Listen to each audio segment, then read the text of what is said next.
अब अगला दिन भी आ गया and today it's going to be Pakistan versus Afghanistan, it's going to be a tough call.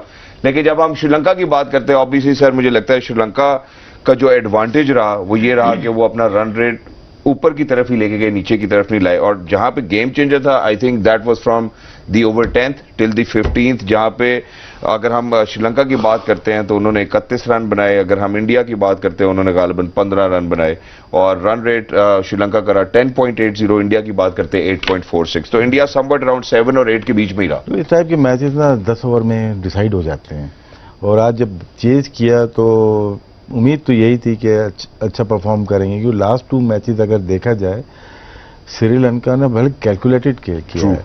ये 12 पे कभी गया ही नहीं। लास्ट एक मैच में 12 पे 3 ओवर जब रह गए थे, जब 12 पे गया था वो दोबारा नीचे लेके आ गए थे। चेजिंग में 175 करो या 183 तक करो, 3 मैचेस हो गए। तो इनका जो रन रेट जो रिक्वायर्ड है ना वो 12-13 का गया ही नहीं है। इन्होंने इतना कमांड के साथ चेज किया है, और आज जो 97 को पहले विकेट गिरी है इनकी, और वहीं पे गेम खत्म कर दिया। ओपनर्स का स्ट्राइक रेट अगर आप देखें 10 से 15 इंडिया ने 48 का मैच में होता रहे, लेकिन 10 ओवर में मैच एक पास कर दिया था उन्होंने कि ये है। अप एंड डाउन क्रिकेट में होते हैं, बॉल पुरानी हो जाती है, थोड़ा सा माइंड चेंज होता है, विकेट गिरती है तो नया बैटर आता है, वो अपने स्टाइल से खेलता है। लेकिन रिजल्ट देखिए श्रीलंका के, हाँ एक चांस हो सकता था जो रन आउट हिसाब से मिस हुआ है, वहां पे वो रन आउट होता तो 2 रन वो अभी भी बाकी रह जाता। तो उसके बाद लेकिन ये इफ एंड बट्स क्रिकेट में नहीं है, वो हो गया। श्रीलंका जितने भी, स्पेशली इनका जो कैप्टन है दुष्यंत छनाका, दूसरी इनिंग लगातार इन्होंने जिस तरह से खेली, रेट बहुत ज़्यादा नहीं चाहिए। तो आप हमेशा कोचिंग पॉइंट ऑफ व्यू से ये बोला जाता है बैट्समैन के हाथ मत खुलने देना, ठीक है। बैट्समैन के हाथ में तो आप इतने दूर बॉल कर रहे हो, बैटर का हाथ तो खुल गया, बिल्कुल, तो वहां रन तो बन सकते हैं क्योंकि आपने 2 ऊपर लिए हुए हैं, ठीक है। पॉइंट एक है और उसके बाद पूरी जगह है। तो होता क्या है कि जब आपको ज्यादा रन चाहिए तो फिर आप बाहर चले जाओगे, 18 रन चाहिए तो बाहर चले गए आप। कोई ऐसा प्लेयर है जो यहाँ से मार रहा है तो आप बाहर कर रहे हो। अब एक बैट्समैन रेडी इधर के लिए है, ठीक है ना, रेडी इधर के लिए आप हाथ खुलवा रहे हो। वहां पे 2 चौके भी गए, और कोई नई ट्रेंड आ जाता है कि यार ऑफ स्टंप के बाहर यॉर्कर कब करनी है। हर एक को एक तरह से बॉल नहीं होती, डिफरेंट होती है।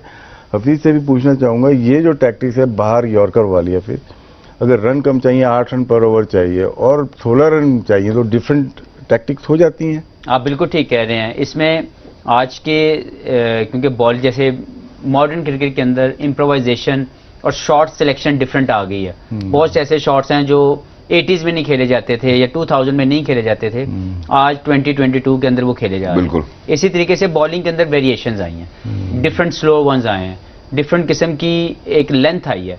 Yorker is always a yorker, good area is always a good area, swing is always a swing.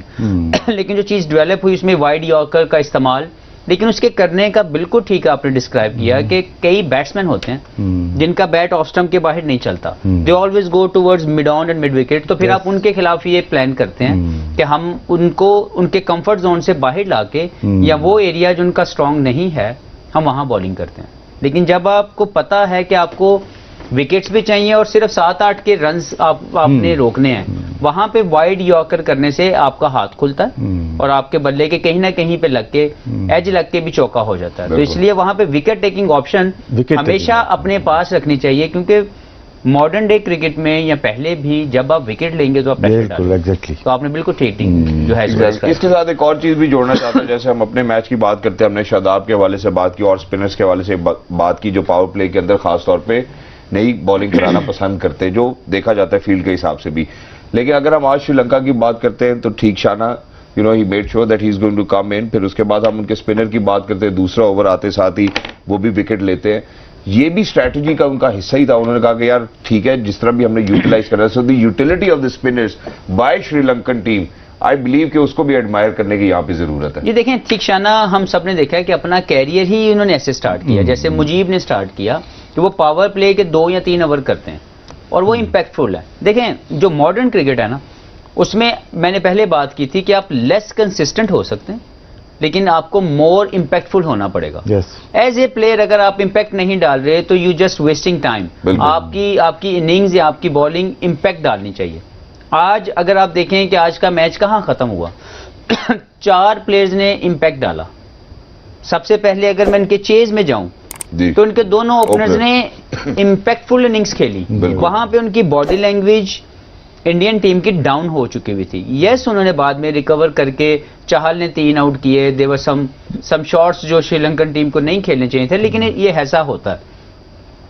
उसके बाद जैसे ही प्रेशर इनके ऊपर दोबारा पड़ा तो आप देखें दोबारा से उनके अपने 2 इम्पैक्टफुल इनिंग्स सामने आई, जो कि राजापक्षा और शनाका ने जो है हमें खेल के दिखाई। बिल्कुल। और ये 2 ऊपर से और 2 नीचे से, ये इम्पैक्ट वाली इनिंग्स हैं। और इसमें जितनी तारीफ की जाए वो कप्तान की बनती है शनाका कि की। जिस तरीके से एक्सक्यूज मी, जैसे उन्होंने अपनी बॉलिंग जो उनके पास रिसोर्सेस उनको यूटिलाइज किया।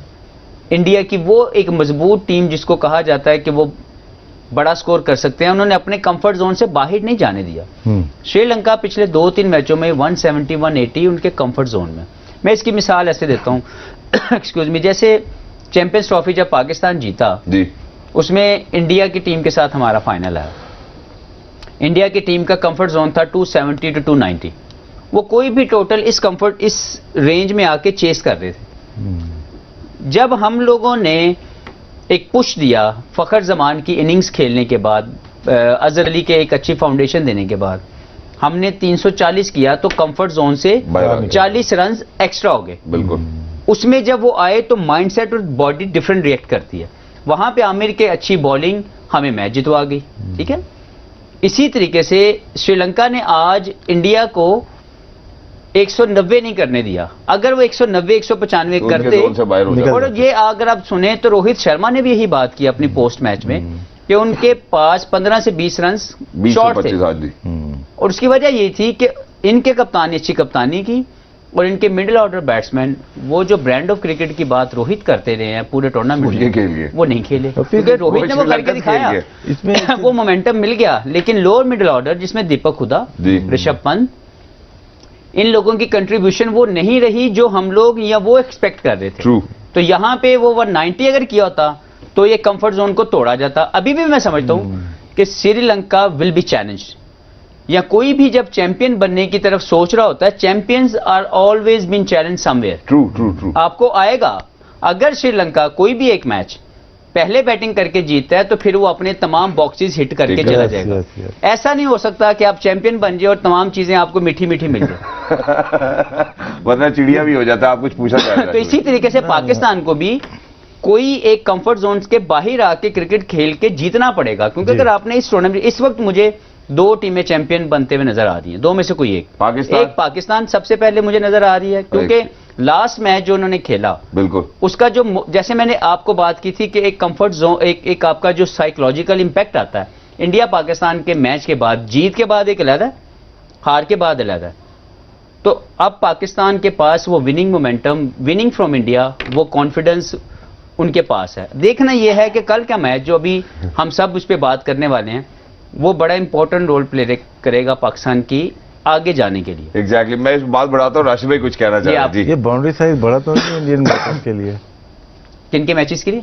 इंडियन जो बैट्समैन आउट हो रहे जी। हैं अगेंस्ट पाकिस्तान भी जो आउट हुए और आज भी आउट हुए, बाउंड्री बड़ी तो नहीं है इनके? एक साइड से बड़ी है नहीं नहीं, ये तो देखें जो आज उन्होंने सवाल बताया। दुबई में हमेशा क्योंकि आईपीएल में शायद छोटी होती हो। नहीं नहीं नहीं, ऐसा नहीं। IPL एक बात तो देखें, एक बात तो रिफ्लेक्ट हो रही है कि जो इंटरनेशनल बड़ी स्टेज है ना, जी। उसका प्रेशर, उस पर परफॉर्म करने का जो एक बॉडी लैंग्वेज है वो डिफरेंट है। और Different लीग्स के अंदर परफॉर्मेंस एक डिफरेंट लेवल पे है। आप कभी भी इंटरनेशनल लीग्स को, कभी भी इंटरनेशनल मैच के ऊपर बर्तरी नहीं दे सकते। बिल्कुल ऐसे ही है। आप मेरे ख्याल है आज के मैच की तरफ बढ़ते हैं। खवातीन और हज़रात, today it's going to be Pakistan versus Afghanistan and we will be facing each other in Sharjah once again. Pakistan looks very familiar to the pitch in Sharjah, but let's see how the conditions are going to play.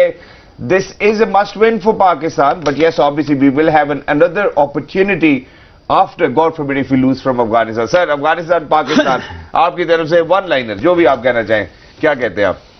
One liner तो नहीं है। अफगानिस्तान के भी sir देखें आपने बड़े fries अंजाम दी उनकी टीम के लिए, हाँ तो क्या कहेंगे अब? हमदर्दियाँ तो हैं मेरी हमदर्दियाँ अफगानिस्तान के लिए, ऐसा नहीं है बिल्कुल। ज्यादा हमदर्दी किसके साथ है? जाहिर सी पाकिस्तान खेले हुए पाकिस्तान के लिए, लेकिन ये है कि वो टीम एक आ रही है जी, और इतना आसान नहीं होता कि इतनी अच्छी टीम जो स्पिनर पे डिपेंड कर रही हो और उनके टॉप ऑर्डर अच्छी हिटिंग कर रहे हो और शारजा में हो। थोड़ा सा आप कह सकते हैं कि दुबई में होता तो मैं ब्लाइंडली चला जाता पाकिस्तान के लिए, लेकिन शारजा में थोड़ा सा है कि वो अच्छा परफॉर्म कर सकते हैं और पाकिस्तान जीतता है तो फाइनल में, और 2 अगले मैच इररिलेवेंट हो जाएंगे। 2 अगले मैच बिल्कुल इररिलेवेंट हो जाएंगे। जी हफीज भाई, जी बिल्कुल, पाकिस्तान मैच जैसे मैंने पहले बात की, इस मैच के लिए कॉन्फिडेंस उनके पास है, एक मोरल बूस्टर है लास्ट मैच जीतना, वो इनके ड्रेसिंग रूम में मौजूद है। एक आध चीज़ इनका कंसर्न ज़रूर है, लेकिन मुझे लगता है कि वो ज़रूर ख़त्म होना चाहिए।